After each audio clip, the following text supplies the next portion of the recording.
It is March 31st, 2014, and we are at Hunting Island State Park. It's about half hour before low water. We have a great low tide today, around 3 o'clock, a minus 1.1 low tide. Water temperature is still pretty cold. It's in the mid-50s, so I don't know what we'll be finding today.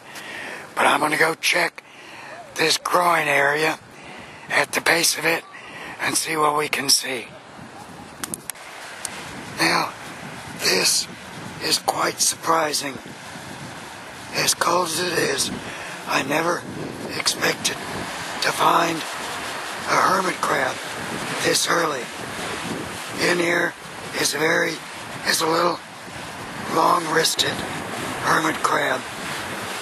I just picked up this oyster trail shell for the heck of it, and sure enough, you can see the little long-wristed hermit inside there. A surprise. Alright, got a couple of new friends here. What's your name? Pen. Ben. And? Webb. Pardon? Webb. Webb. And these guys got here much before me, and they have found some interesting stuff, and they're about to let it all go. These are sand dollars that they found, and also in here are a number of hermit crabs, the little long-wristed, like I found. Where's that snail you're about to let go? Okay? And this is one they found very interesting. This is an olive snail. This is called the lettered olive. It is the state snail of South Carolina. And I got one from them that we're going to take to the estuarium, one a little bit larger. So these guys are going to now go release all the animals that they've caught. By the way, folks, if you come to beaches in South Carolina, it's a $500 fine to take any living animal from the beach. This is something I just found a moment ago that I'm going to be able to give to the boys for them to take home. This is a claw from a male horseshoe crab. We can tell it was from a male because of this boxing glove looking hook on the end. When it's time for these animals to spawn, the male hooks on to the back of a female's shell and follows her. She lays the eggs, and then he puts down sperm on the eggs behind her. So you guys can that's something you can take home. Alright? Mm-hmm. Thanks for letting me have that. I see some swimming. Yeah, there are probably some little minnows in here. Alright, I'll see you guys later, and come visit the estuarium sometime, alright? See ya. The boys had quite the collection, though. The boys are releasing the animals now, and you can see the sand dollars. Or we could just pick up some sand and put on it. Reburying themselves.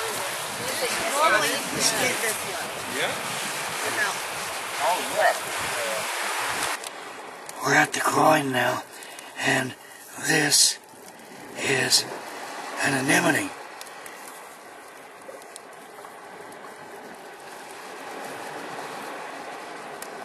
There's the tentacles right in there. I cannot collect this animal because it goes so far down. There's no way for me to dig it. Some other interesting stuff here is, now this is right here. Let me get my finger. this is an invasive species right there. Brought to us a couple of years ago out of Bilgewater in Charleston. It's an invasive barnacle species, and I see a few of them around. There's another right there. Let's see what else. I've seen a number of little tiny oyster drill snails. Here is another one of those large invasives. This one's dead. Okay. Make a liar of me. Here we go. A little tiny one. Right. Where's my finger? There we go. Right there. Little tiny oyster drill snail. There's an even smaller one. Where's my finger? In there. Alright. Till we see something else neat. Alright. Here's a larger oyster drill here. Pull them loose.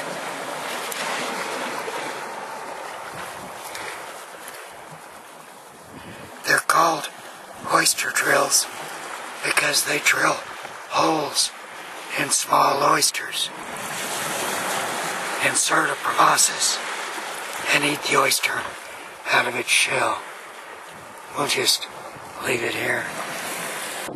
Here you can observe a couple of the long-wristed hermits in their element.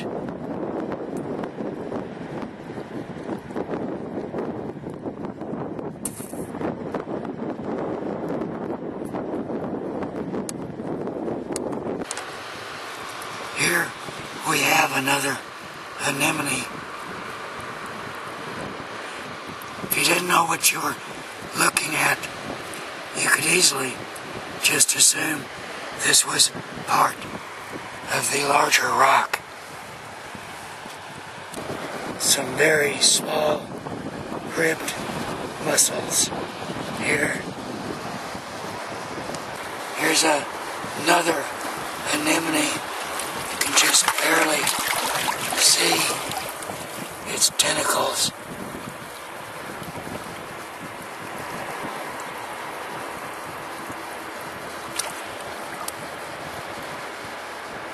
There it is in the center.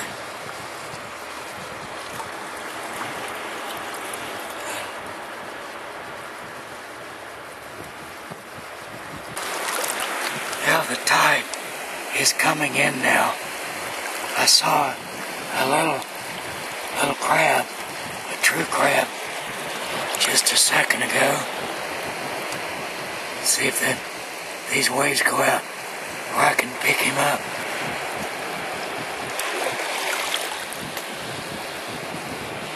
There he is. Little guy.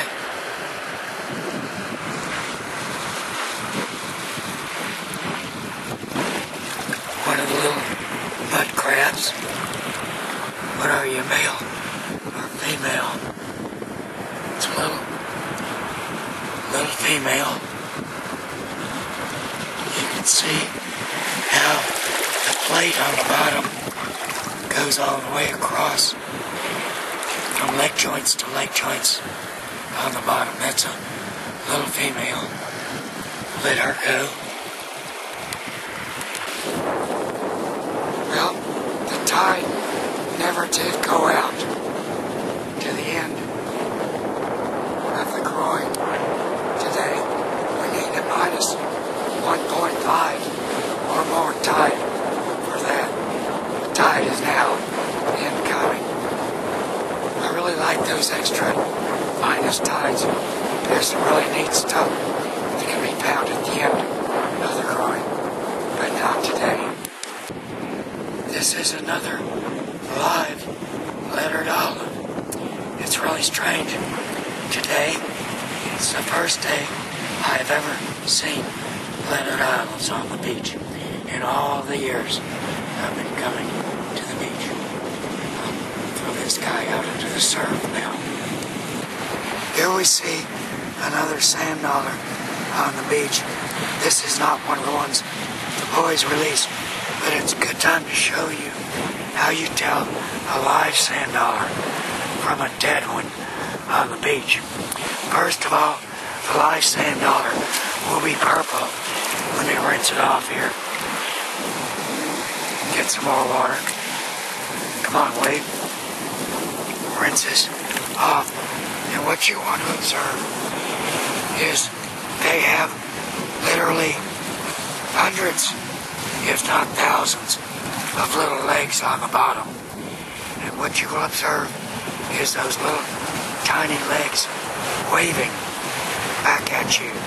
That tells you the animal is alive. Do not take any live sand dollars from the beach, please. Sand dollars are echinoderms. Echinoderms are animals in fives. You see the 5 arms of the star and the 5 openings in the shell. Dead giveaway, it's an echinoderm.